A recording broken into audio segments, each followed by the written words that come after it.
Hello बच्चों, good morning. बच्चों, कल हम समांतर चतुर्भुज से संबंधित क्वेश्चंस कर रहे थे, जिसमें हमने 3 क्वेश्चंस कल कर लिए थे और आगे देखते हैं। तो देखिए, इसमें चौथा क्वेश्चन क्या कह रहा है। एक चतुर्भुज की कच्ची आकृति खींचिए जो समांतर चतुर्भुज न हो, परंतु जिसके दो सम्मुख कोणों के माप बराबर हों।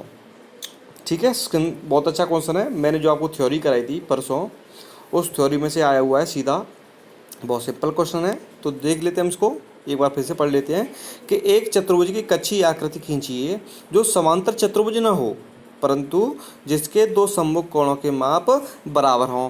तो हम चलते हैं, हमने परसों चर्चा की थी आपको पतंग के बारे में। तो बच्चों, मैंने आपको बताया था पतंग में कैसे क्या होता था। एक बार मैं फिर से बता देता हूँ। आप देखिए, पतंग, ये पतंग है। ठीक है, आपको पतंग नज़र आ रही होगी। तो देखिए, यहाँ पर जो ये वाला एंगल जो है तो होता है ना, इस ये वाला एंगल दोनों बराबर होते हैं, इक्वल होते हैं। लेकिन ये वाला एंगल और ये वाला एंगल दोनों इक्वल नहीं होते हैं। मैंने बताया था नहीं बताया था। तो ये क्वेश्चन है वो कौन सी हो जाएगा, पतंग से संबंधित हो जाएगा। ठीक है, एक बार देख लीजिए। इसमें विकर्ण एक दूसरे पर लंब होती हैं, एक विकर्ण दूसरे विकर्ण को समद्विभाजित करता है। आकृति बी तथा डी बराबर होती हैं। बी का डी का मतलब हो गया ये वाला एंगल और ये वाला एंगल बराबर होते हैं, तथा ए और सी एंगल बराबर नहीं होती हैं। ठीक है बच्चों, तो उम्मीद करता हूँ समझ में आ गया होगा। तो आपको करना क्या है, सिर्फ इसमें बस कच्चा चित्र बनाना है। आपको पतंग का चित्र बनाना है बस, और वहाँ पर आपको बताना है कि कौन सा किसके बराबर है। ठीक है, तो मैं एक बार फिर से बता देता हूँ। आप देखिए ज़रा, देखो, ये था, ये हो जाएगा पतंग, ऐसी तो होती है। तो ये वाला एंगल इस वाले एंगल के इक्वल हो जाएगा, लेकिन ये वाला एंगल इस वाले, ये ए बी सी डी, ठीक है, यहाँ पर एंगल जो बी है एंगल डी के इक्वल हो जाएगा। ठीक है बच्चों, क्लियर हो गया ना। आपको कुछ नहीं करना, बस ऐसा चित्र बनाना है बस आपको। ठीक है, अब क्वेश्चन नंबर 5 देख लेते हैं। किसी समांतर चतुर्भुज के दो आसन कोणों का अनुपात 3:2 है, तो समांतर चतुर्भुज के सभी कोणों के माप ज्ञात कीजिए। अब दो बच्चों देखिए, ये आपका समांतर चतुर्भुज हो गया, जिसमें बोल रहा है कि दो आसन कोणों का अनुपात 3:2 है, यानी इनका इनका योग कितना है, 3:2 है। तो मैं इसको 3x और 2x मान सकता हूँ। ठीक है, और आपको पता है इन दोनों का योग कितना होता है, 180 डिग्री होता है। तो इसको मैं कैसे लिख सकता हूँ, 3x plus 2x equal to 180 degree. Clear. और 2x 3x में ऐड करता हूँ तो कितना हो जाएगा, 5x हो जाएगा। तो 5x इक्वल टू 180 डिग्री। यहाँ से x की वैल्यू आपकी कितनी आ जाएगी, 36 डिग्री आ जाएगी, क्योंकि मैं 180 में 5 का डिवाइड करूँगा तो 36 आ जाएगा। तो वो एंगल कौन कौन से हो जाएंगे, मैं इसको मिटाने जा रहा हूँ। ठीक है, वो एंगल हो जाएंगे आपके, हमने 3x और 2x माने थे ना, तो हम x जगह पे क्या करेंगे, 36 रख देंगे। ठीक है, तो देखो ये कितना हो जाएगा, ये हो जाएगा आपका 108 डिग्री हो जाएगा, और ये आपका क्या हो जाएगा, 72 डिग्री हो जाएगा। क्लियर है ना, समझ में आ गया अच्छे से। अब देखिए क्वेश्चन नंबर 6। किसी समांतर चतुर्भुज के दो आसन कोणों के माप बराबर हैं, तो समांतर चतुर्भुज के सभी कोणों की माप ज्ञात कीजिए। अब देखिए यहाँ पर आपको क्या कह रहा है, किसी समांतर चतुर्भुज के दो आसन कोणों के माप बराबर हैं। आसन कोणों के माप बराबर हैं, इसका मतलब ये है कि जैसे मैं यहाँ पर, ये चतुर्भुज है मेरा, समांतर चतुर्भुज है, तो ये वाला एंगल दोनों बराबर दे रखे हैं। और ये दोनों बराबर कब हो सकते हैं, ये दोनों बराबर जब हो सकते हैं जब ये 90 डिग्री के होंगे। हम इसको निकाल लेते हैं। देखो मैंने मान लिया ये x है, ये भी x है, तो मैं x जोड़ूंगा तो कितना हो जाएगा, कितना आना चाहिए, क्योंकि समांतर चतुर्भुज इन दोनों का योग कितना होता है, 180 डिग्री होता है, 180 डिग्री होता है। तो यहाँ से x कितना हो जाएगा, 2x हो जाएगा। तो 2x इक्वल टू 180 हो जाएगा। तो यहाँ से x की वैल्यू कितनी आ जाएगी बच्चों, x की वैल्यू आ जाएगी 90 डिग्री।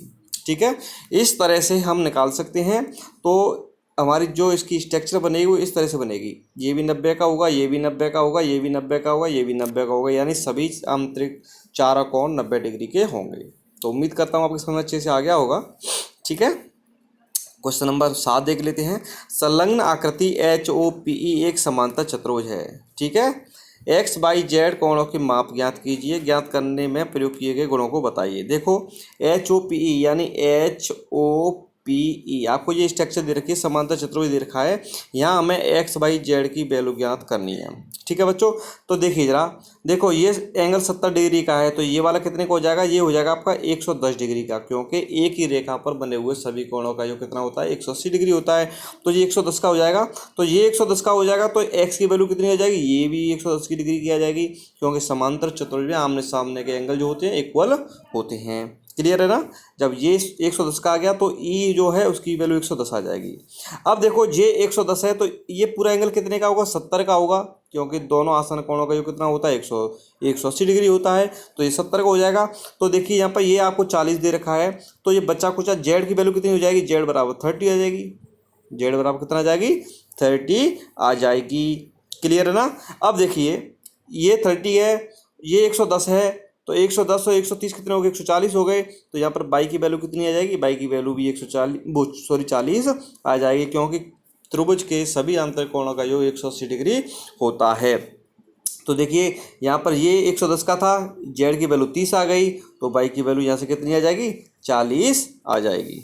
ठीक है बच्चों, क्वेश्चन नेक्स्ट देख लेते हैं क्या कह रहा है। क्वेश्चन नंबर 8, निम्न आकृतियाँ GUNS और RUNS समांतर चतुर्भुज हैं, एक्स तथा बाई ज्ञात कीजिए। अब बच्चों देखिए ये आपको समांतर चतुर्भुज दे रखी हैं, ठीक है, यहाँ पर हमें एक्स और बाई की वैल्यू ज्ञात करनी है।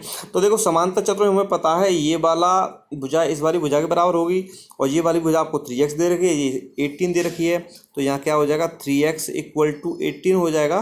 तो यहाँ से x की वैल्यू कितनी आ जाएगी, x की वैल्यू आ जाएगी यहाँ से 6, कितनी आ जाएगी 6 आ जाएगी। क्लियर है। इसी तरीके से ये 26 जो है 3y-1 के इक्वल हो जाएगा, किसके बराबर हो जाएगा 3y-1 के बराबर क्या हो जाएगा 3y-1 = 26। ठीक है, 1 को मैं दूसरी साइड में लेके जाऊंगा तो 27 हो जाएगा, और यहाँ क्या हो जाएगा 3y बचेगा। तो देखो बाई की वैल्यू निकालूंगा तो क्या करूँगा 3 का डिवाइड कर दूंगा 27 में, तो बाई की वैल्यू कितनी आ जाएगी 9 आ जाएगी। ठीक है बच्चों, तो इस वाले पहले वाले प्रश्न में एक्स की वैल्यू आपकी 6 आ गई और बाई की वैल्यू कितनी आ गई 9 आ गई। क्लियर। अब नेक्स्ट देख लेते हैं इसका। अब देखिए मैंने आपको बताया था समांतर चतुर्भुज में जो विकर्ण होते हैं एक दूसरे को समान भागों में क्या करते हैं विभाजित करते हैं, तो ये वाला क्वेश्चन उसी से संबंधित है। तो ठीक है बच्चों, हम बात करते हैं विकर्ण SU की बात करते हैं। तो यहाँ पे देखो बाई +7 किसके बराबर हो जाएगा 20 के बराबर हो जाएगा, 20 के इक्वल हो जाएगा। तो यहाँ से मैं बाई की वैल्यू निकालूंगा तो देखो कितना हो जाएगा 20-7 यानी 13 आ जाएगा। बाई की वैल्यू कितनी आ जाएगी 13 आ जाएगी। इतना क्लियर हो गया। अब देखो आप अब बात करेंगे हम विकर्ण RN की। तो RN में क्या होगा, RN में क्या होगा सेम प्रोसेस होगी। ठीक है, तो x + y = कितना होगा 16 होगा, x + y = कितना होगा 16 होगा, और हमारे पास y की वैल्यू कितनी है 13 है, तो y की वैल्यू मैं यहाँ रख दूंगा, तो x की वैल्यू कितनी आ जाएगी 16 - 13, तो x की वैल्यू 3 आ जाएगी। ठीक है बच्चों, क्लियर हो गया। तो x की वैल्यू इसमें 3 आ गई और y की वैल्यू 13 आ गई। ठीक है बच्चों, आज के लिए इतना ही, कल बाकी के क्वेश्चंस करेंगे और इस एक्सरसाइज को कंप्लीट करेंगे। वीडियो को लाइक करें, वीडियो को शेयर करें, और यदि आपने चैनल को सब्सक्राइब नहीं किया है तो चैनल को सब्सक्राइब करें और अपने दोस्तों तक वीडियो को शेयर करें। ठीक है बच्चों, कल मिलते हैं। जय हिंद, जय भारत।